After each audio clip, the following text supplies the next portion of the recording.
Hello everyone, welcome back to my channel. और आप देख रहे हैं मेरा चैनल आयज़ा फहद। तो अक्सर के हम पेरेंट्स बच्चों की डाइट में क्या शामिल किया जाए इस चीज़ को लेकर परेशान रहते हैं। और मुझे कुछ कमेंट भी आ रहे थे कि मेरा बेबी 7 मंथ का है, उसके वेट गेन के लिए हम कौन सा फूड उसे दे सकते हैं। तो कुछ वेट गेन फूड्स जो अपने बेबी को आप दे सकते हैं 6 मंथ के बाद से ही। तो इस वीडियो में मैं आपके साथ वही शेयर करने वाली हूँ।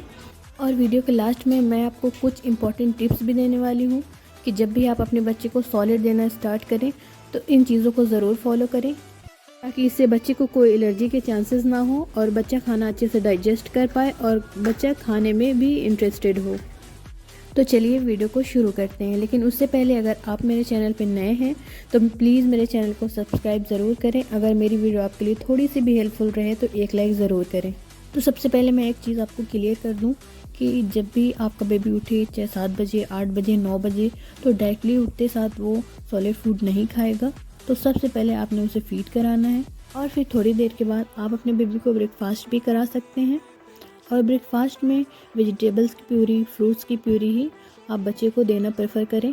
और मैं एज़ अ को ब्रेकफास्ट में फ्रूट्स की प्यूरी ही देती हूँ। कभी एप्पल प्यूरी हो गई, बनाना को मैश करके देती हूँ, तो स्ट्रॉबेरी प्यूरी हो गई, और भी सारे फ्रूट्स आते हैं। आपके बेबी को जो टेस्ट में अच्छे लगें आप उन्हें दे सकते हैं। और आज मैं एज़ अ को बनाना देने लगी थी, तो यहाँ पे मैंने एक बनाना लिया। ये काफ़ी बड़े साइज़ का था तो इसलिए मैंने हाफ़ यूज़ किया है। और आप अपने बच्चे को कोई भी खाना दे रहे हैं तो एक बार में ही आप ज़्यादा क्वांटिटी ना दीजिए। आप एक बार बच्चे को खिलाइए। अगर आपका बच्चा इंटरेस्टेड हो रहा है तो आप धीरे धीरे क्वांटिटी बढ़ा सकते हैं। और बनाना को हमें ग्राइंड करने की कोई ज़रूरत नहीं होती, क्योंकि ये इतना सॉफ्ट होता है कि आप चम्मच की मदद से ही काफ़ी अच्छे से इसको मैश कर सकते हैं। और बनाना बच्चे का पेट साफ़ रखता है। बच्चे के पेट में जो दर्द रहती है, जो गैस की दिक्कत रहती है, इससे वो भी नहीं होती है। इससे बच्चे का वज़न बहुत तेज़ी से बढ़ता है। और ये एक ऐसा फल है जो बच्चे बहुत इंटरेस्ट लेके खाते हैं। और ब्रेकफास्ट मैं अपने बेबी को 10 से 11 बजे के अंदर ही करा देती हूँ। जैसे कि हम सब भी ब्रेकफास्ट करते हैं, लंच करते हैं, डिनर करते हैं, तो इसी तरह 6 मंथ के बाद हमें बेबी के लिए भी थोड़ी थोड़ी अमाउंट में उसका ब्रेकफास्ट, लंच और डिनर उसे देना चाहिए।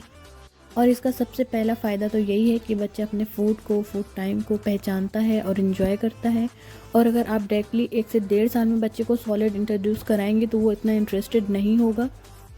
और इसका दूसरा फ़ायदा ये है कि बच्चे को जो न्यूट्रिशन मिलना चाहिए उसे टाइम से मिलने लग जाता है। इससे बच्चा हेल्दी रहता है, एक्टिव रहता है, बहुत अच्छे से ग्रो करता है। तो अब हम आयज़ा की सेकेंड मील की तैयारी करेंगे। और जो भी फूड मैं आपको बताऊंगी ये बेबी के वेट गेन के लिए बहुत ही इम्पोर्टेंट है, इसीलिए इस एक ही वीडियो में तीनों चीज़ें मैंने इंक्लूड करके आपको बताई हैं।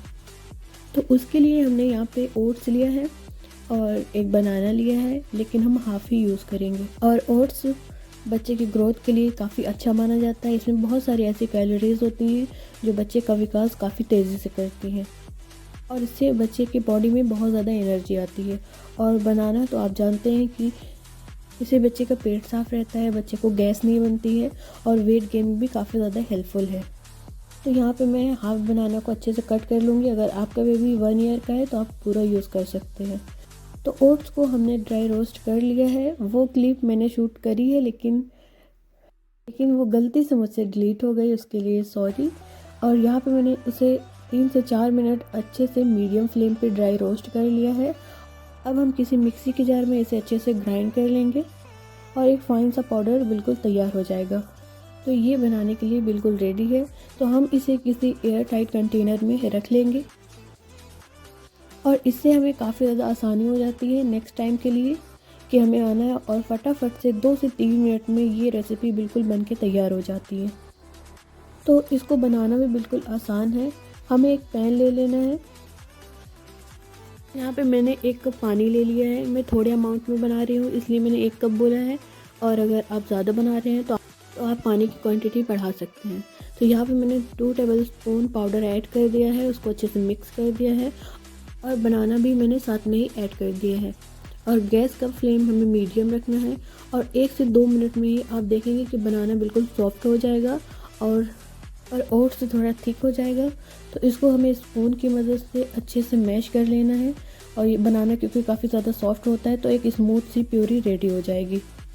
तो प्यूरी हमारी रेडी है और किसी बाउल में हम इसे ट्रांसफ़र कर लेंगे और अपने बेबी को सर्व करेंगे। और हमें इसे बिल्कुल ठंडा नहीं करना है, हमें नीम गर्म ही अपने बेबी को सर्व करना है। और लंच मैं अपने बेबी को 1:30 से 2 बजे तक करा देती हूँ। तो मेरी बेबी बहुत इंजॉय करके खाती है। आपने एक चीज़ का ज़रूर ध्यान देना है कि जब भी आप अपने बच्चे को सॉलिड दें तो उसे आधे घंटे पहले ही उसको फीड कराएं। आप फ़ौरन फीड ना कराएं, बच्चे का पेट छोटा होता है। वो दूध अगर पी लेता है तो उसका पेट दूध से ही भर जाता है और वो खाना खाने में इतना इंटरेस्टेड नहीं होता है या अच्छे से वो खाना नहीं खाता है। और 6 मंथ के बाद आप बच्चे को कोई भी सॉलिड दें तो पानी ज़रूर साथ में दें, ये बच्चे के फूड को अच्छे से डाइजेस्ट करता है। और मैं आयज़ा को डिनर में दाल चावल दूंगी, यानी कि जो चावल पके हुए रहते हैं ना, उसको मैं अच्छे से ग्राइंड कर लेती हूँ। और यहाँ पे मैंने दाल का पानी लिया है, ये भी मैंने बिल्कुल थोड़े थोड़े अमाउंट में लिया है। और आप दाल का पानी थोड़ा ज़्यादा यूज़ कर सकते हैं क्योंकि इसी से आपको थिकनेस बनानी है। तो इस तरह से हमने इसे ग्राइंड कर लिया था और ये काफ़ी स्मूथ सा पेस्ट रेडी हो गया है। और ये भी मेरी बेटी काफ़ी ज़्यादा इंजॉय करके खाती है और इसे बहुत अच्छा लगता है। तो यहाँ पे आयज़ा ने इस टाइम काफ़ी मैसी होके खाया है। और हमेशा एक चीज़ मेक श्योर करें कि जब भी आप अपने बेबी को कोई भी फूड दें तो उसमें ज़्यादा मिर्च नहीं होनी चाहिए। तो यहाँ पे हम लोग नॉर्मली खाते हैं तो इसलिए मैंने वही यूज़ करी। इस टाइम जब आयज़ा 7.5 महीने की हो गई तो मैं कुछ भी खाने के लिए बैठती हूँ ना, तो वो सोचती है कि मुझे भी खिला दे और मैं थोड़ा बहुत उसे खिला भी देती हूँ तो वो अच्छे से डाइजेस्ट कर लेती है और उसे कोई भी दिक्कत नहीं होती है। और कभी कभी आयज़ा अपने हाथ से खाने की कोशिश करती है तो मैं उसे बिल्कुल खाने देती हूँ। और कई माँ ऐसा सोचती हैं कि बच्चे को सिर्फ स्पून से खिलाना है और उसे खुद नहीं खाने देना है, तो ऐसा बिल्कुल भी नहीं सोचना है। अगर आपका बच्चा कुछ भी टच करेगा और फील करेगा तो उसकी एक अच्छी दोस्ती हो जाएगी खाने के साथ और वो काफ़ी अच्छे से पहचानने भी लगेगा।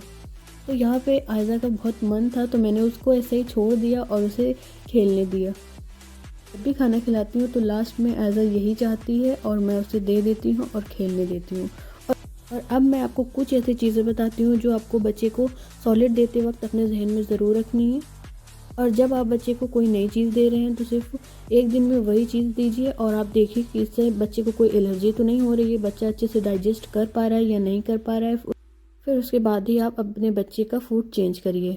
और अगर आपने बेबी को 2 चीज़ें दी हैं और उसके बाद आपको लग रहा है कि मैंने वो 2 चीज़ें दी थी उसके बाद भी बच्चे को अच्छे से डाइजेस्ट हो रही, कोई दिक्कत नहीं हो रही, तो आप दोबारा उसे दे सकती हैं। और इसके अलावा अगर आप अपने बेबी को कोई नई चीज़ ट्राई करवाते हैं तो उसे दिन के टाइम पर ही करवाइए, क्योंकि अगर उससे उसको कोई एलर्जी होती है तो आप उसे डॉक्टर के पास ले जा सकें। और अगर आप स्टार्टिंग में बच्चे को कोई भी प्यूरी दे रहे हैं तो उसको ज़्यादा थिक ना रखिए, बिल्कुल हल्की सी पतली रखिए और फिर धीरे धीरे आप उसे गाढ़ा कर सकते हैं, क्योंकि जब बच्चा 7-8 महीने का हो जाता है तो उसके दांत आने शुरू हो जाते हैं। फिर उसके बाद आप उसे फिंगर फूड इंट्रोड्यूस करा सकती हैं। और नेक्स्ट है कि आपको बच्चे को वैरायटीज़ ऑफ फूड देना है, क्योंकि बच्चे एक चीज़ बार बार खाएगा तो वो बोर हो जाएगा और इतना इंटरेस्टेड नहीं होगा। अलग अलग कलर की चीज़ें, अलग अलग फ्रूट्स की प्यूरी, वेजिटेबल्स की प्यूरी आपको बच्चे को देना है। इससे बच्चे काफ़ी ज़्यादा खुश होकर खाते हैं और इन्जॉय करते हैं अलग अलग टेस्ट को। और अगर आपका बच्चा शुरुआत में ज़्यादा नहीं खा रहा है, 1-2 स्पून ही खा रहा है, तो आप बिल्कुल भी उसे ज़बरदस्ती ना करिए। शुरुआत में उसे थोड़ा टाइम दीजिए, इससे बच्चा धीरे धीरे खाने लग जाता है, क्योंकि बच्चे को जो चीज़ फोर्सफुली खिलाई जाती है वो बच्चा नहीं खाता है। आई होप कि ये वीडियो आपके लिए हेल्पफुल रही हो और आपको सारी चीज़ें क्लियर हुई हो। तो यही थी मेरी आज की वीडियो। मिलते हैं नेक्स्ट वीडियो में। अगर आपको कोई भी चीज़ पूछना है तो आप कमेंट बॉक्स में लिख सकते हैं, उसका रिप्लाई मैं नेक्स्ट वीडियो में करूँगी और आपके कमेंट को मेंशन भी करूँगी। तो मिलते हैं नेक्स्ट वीडियो में, तब तक के लिए दुआओं में याद रखें।